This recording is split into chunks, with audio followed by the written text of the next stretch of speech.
Hello everyone, welcome back to my channel. For those of you who are new to my channel, hi, my name is Pia Besmonte, and I'm breast cancer warrior.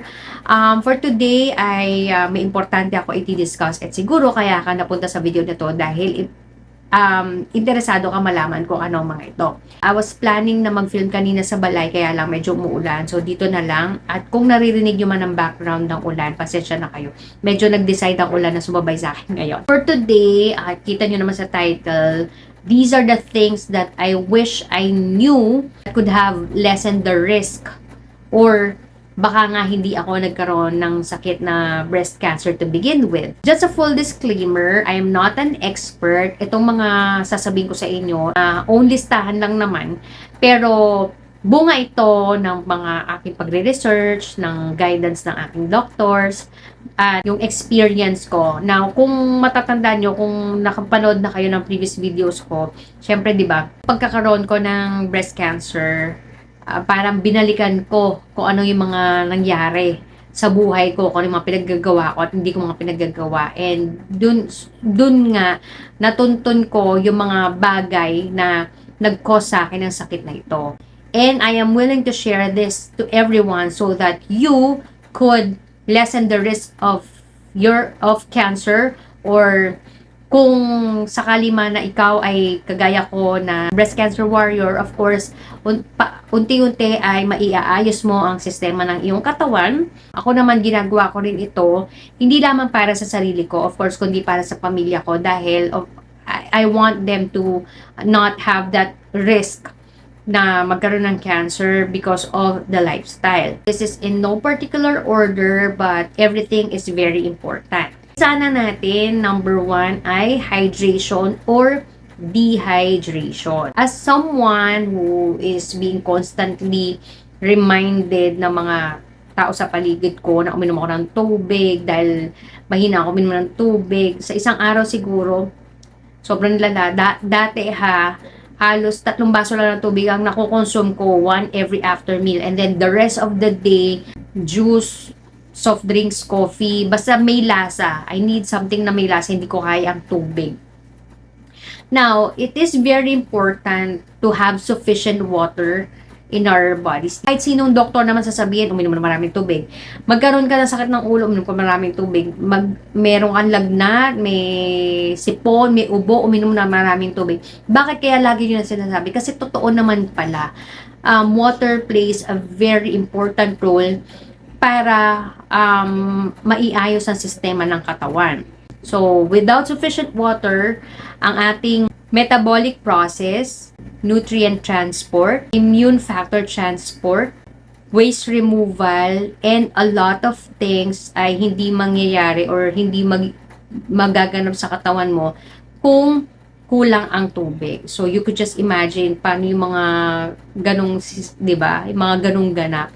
Hindi nila nagagampanan yung mga dapat nilang gampanan dahil kulang sila sa tubig na magpupush sa kanila para gawin yon. Based from my experience is, di ba nga, dehydrated ako. When I was in high school and college, sobrang lagi ng headache or migraine. Umaabot ako sa point na halos ginawa ko ng vitamins ang una paracetamol, pero hindi na tumalab eventually, and then nag-shift ako to ibuprofen and mefenamic acid. So yun na lang yung mga tinitake ko para lang mawala yung sakit ng ulo ko. Only to realize right now na kulang lang pala ako sa tubig. Na kung nag-inom ako ng tamang or sapat na amount ng tubig sa isang araw, hindi ko na sana na-experience yung pagkakaroon ng headache or migraine. Ngayon na ako ay sapat ng uminom ng tubig, hindi ko na na-experience halos ang mga ganong bagay. You could just imagine, itong mga pinag-iinom ko na mga paracetamol, pain relievers, kung saan to napupunta. Of course, dahil unti-unti na nade-deposit yan sa aking liver, syempre, in the process, nagkakaroon din ito ng epekto sa aking katawan. Hence, isa ito sa naging factor of my breast cancer. Long-term dehydration will definitely lead to chronic diseases. Kaya kung kayo ay sa tingin nyo dehydrated na kayo, paano nyo ba malalaman pag dehydrated na kayo? Simple lang, yung color ng ihi nyo kapag dark ng kulay at that's heavy na siya, dehydrated na kayo. By the time na nauuhaw na kayo, it's a signal na your body is telling you that you have to drink your water. Kapag pinagpawisan kayo, uminom kayo ng tubig, kapag after nyong mag-toilet, umihi, every time na maglulose kayo ng water, dapat i-replenish nyo siya. Or, make sure na talagang nasusunod nyo yung 8 to 10 glasses of water per day. You have to make sure that the water you're drinking is not chlorinated. So, ang pinakamagandang inumin na tubig ay yung pure or filtered water. Number 2 ay ang mga chemicals na ginagamit natin for personal or yung sa katawan natin or for home use. Okay? Personal use. Mga sabon natin, shampoo natin, skincare products na ginagamit natin, fragrances, powder, yung mga antiperspirant. Diyan, na-realize ko na I was a big user of products that have a lot of chemicals in it. And those chemicals that I really wouldn't know kasi hindi ako nag-bother na research ito bago gamitin, kung ano bang ginagawa nito or kung ano bang nagiging cause nito. Kung ano bang nagiging epekto nito sa katawan. Right now, anything that has chemical na sa tingin ko ay hindi ko kilala or hindi ko mabasa ng mabilisan na maayos, binibitawan ko. And the easiest way to go is look for products na organic, less ang chemical, no sulfate, parabens, yung mga ganyan. I do not use deodorant or antiperspirant anymore or wala namang amoy because siguro dahil na rin sa kinakain ko and because I also drink a lot of water na rin. So, kung ikaw naman ay naliligo araw-araw, huwag kang matakot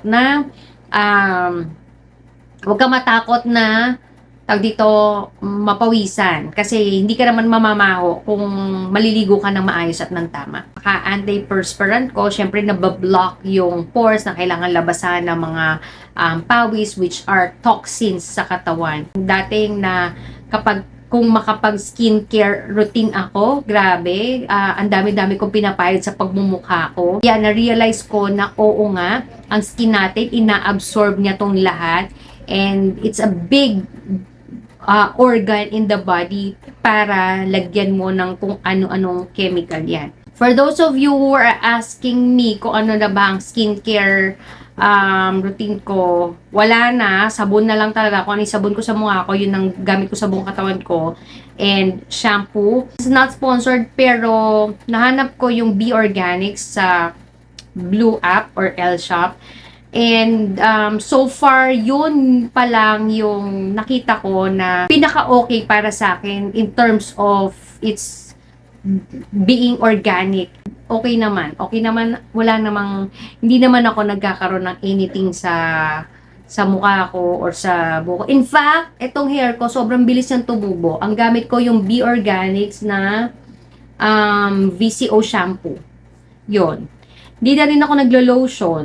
And okay lang. Wala namang anything. Oo. When it comes to home products, syempre nandiyan na yung mga matatapang na bleach, yung mga detergent, yung mga panghugas ng mga kasangkapan. So as much as I can, I go for products na less talaga yung fragrance, yung chemicals, and kasi sa produkto, the more na mas mabango ito or the more fragrance it has, mas medyo doon, syempre, mag-isip ka, mas maraming chemical lang nandun. Anong pipiliin mo? Yung naghahalimuya ka sa bango, pero may sakit ka, or natural lang ang amoy mo, pero healthy ka.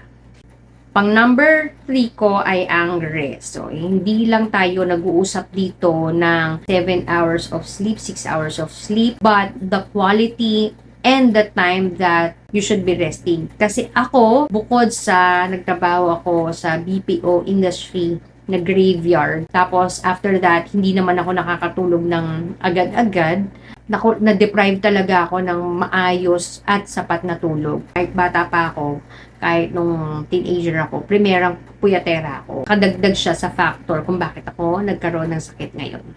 Number 4 ay ang constipation. It's one thing na constipated ka lang today, but it's another thing kapag constipated ka long term na. Constipated talaga ako even before, and I did not realize na kapag ka pala constipated ka, may mga underlying issues ng katawan mo. Siyempre, it's talking about gut health, and di ba nga, everything starts with your gut health. Siguro nga, dahil dun sa number one, dehydrated, tapos hindi pa tama ang kinakain. By the way ha, hindi ko na isasama dito sa listahan nito yung mga unhealthy foods kasi na-discuss ko na yan.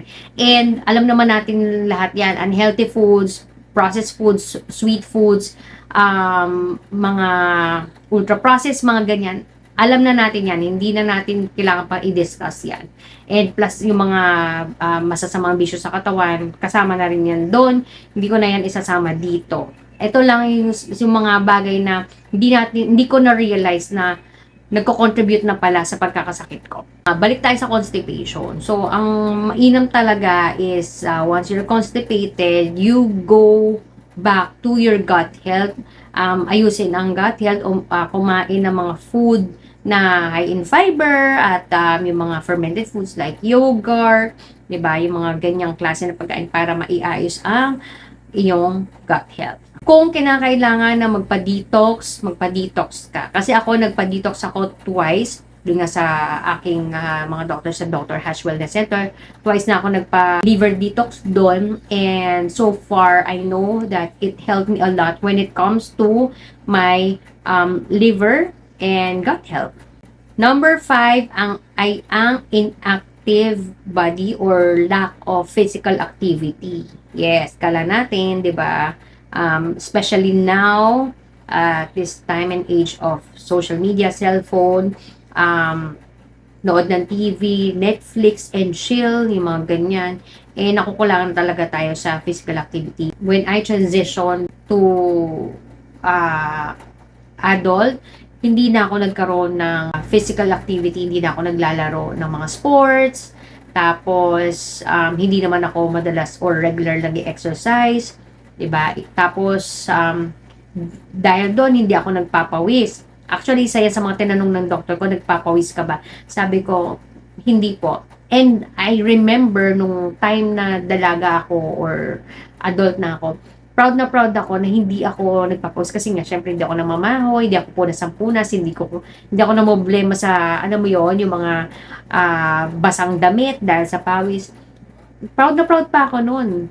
Yun pala, hindi nare-release yung mga toxins ko sa katawan. You lack physical activities, maybe this is the right time na isipin nyo kahit isang araw man lang na makapag jog in place man lang kayo, makapaglakad-lakad, basta mapawisan kayo or mag-circulate ang blood, mapump ang blood sa inyong katawan, okay na yun kesa wala.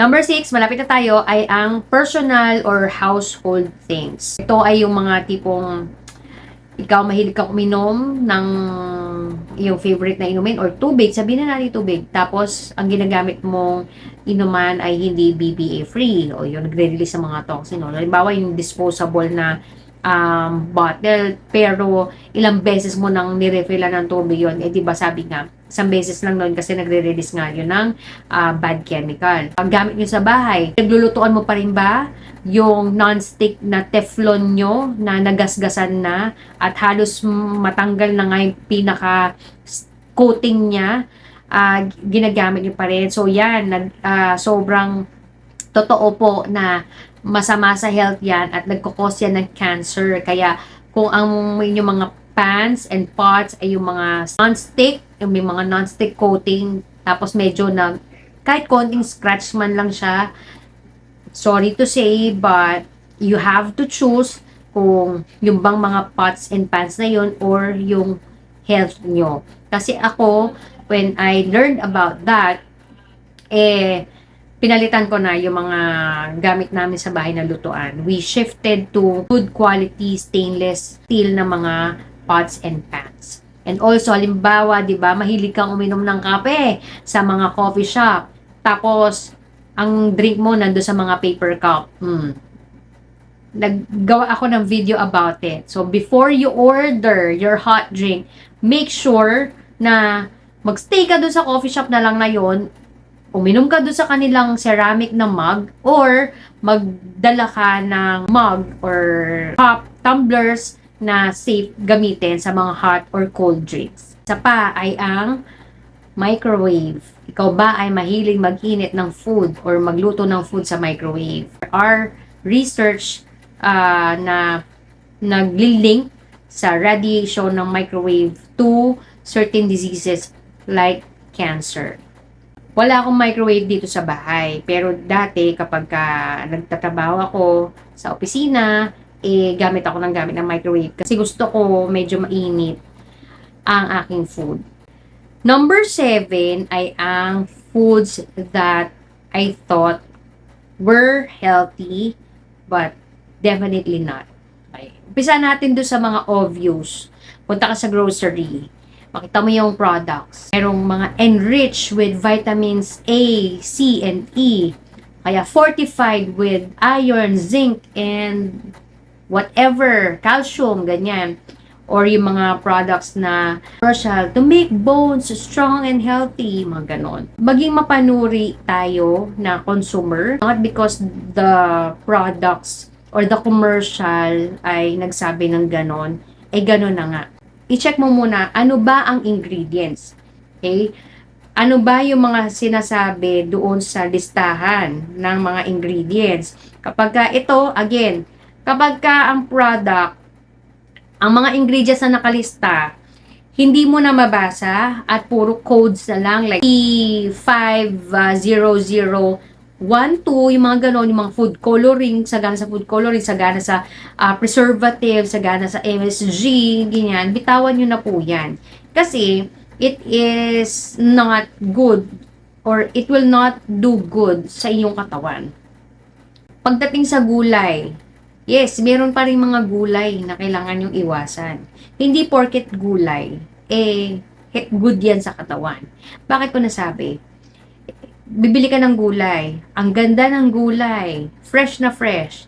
Pero, puro pesticide, puro chemicals ang nandoon. Para lang, di ba, makip siya as fresh as it can. Para pagdating sa'yo na consumer, okay siyang tignan, bibilin mo kasi ang ganda ng gulay di ba? Same with the fruits. If bibili ka ng gulay, make sure na ito ay hindi nanggaling doon sa pinaka malayong parte na malalamig na lugar kasi export ng kanilang mga produkto, puro chemicals yun to make sure na makakarating sa mga consumer yung kanilang produkto na sariwa at magaganda pa.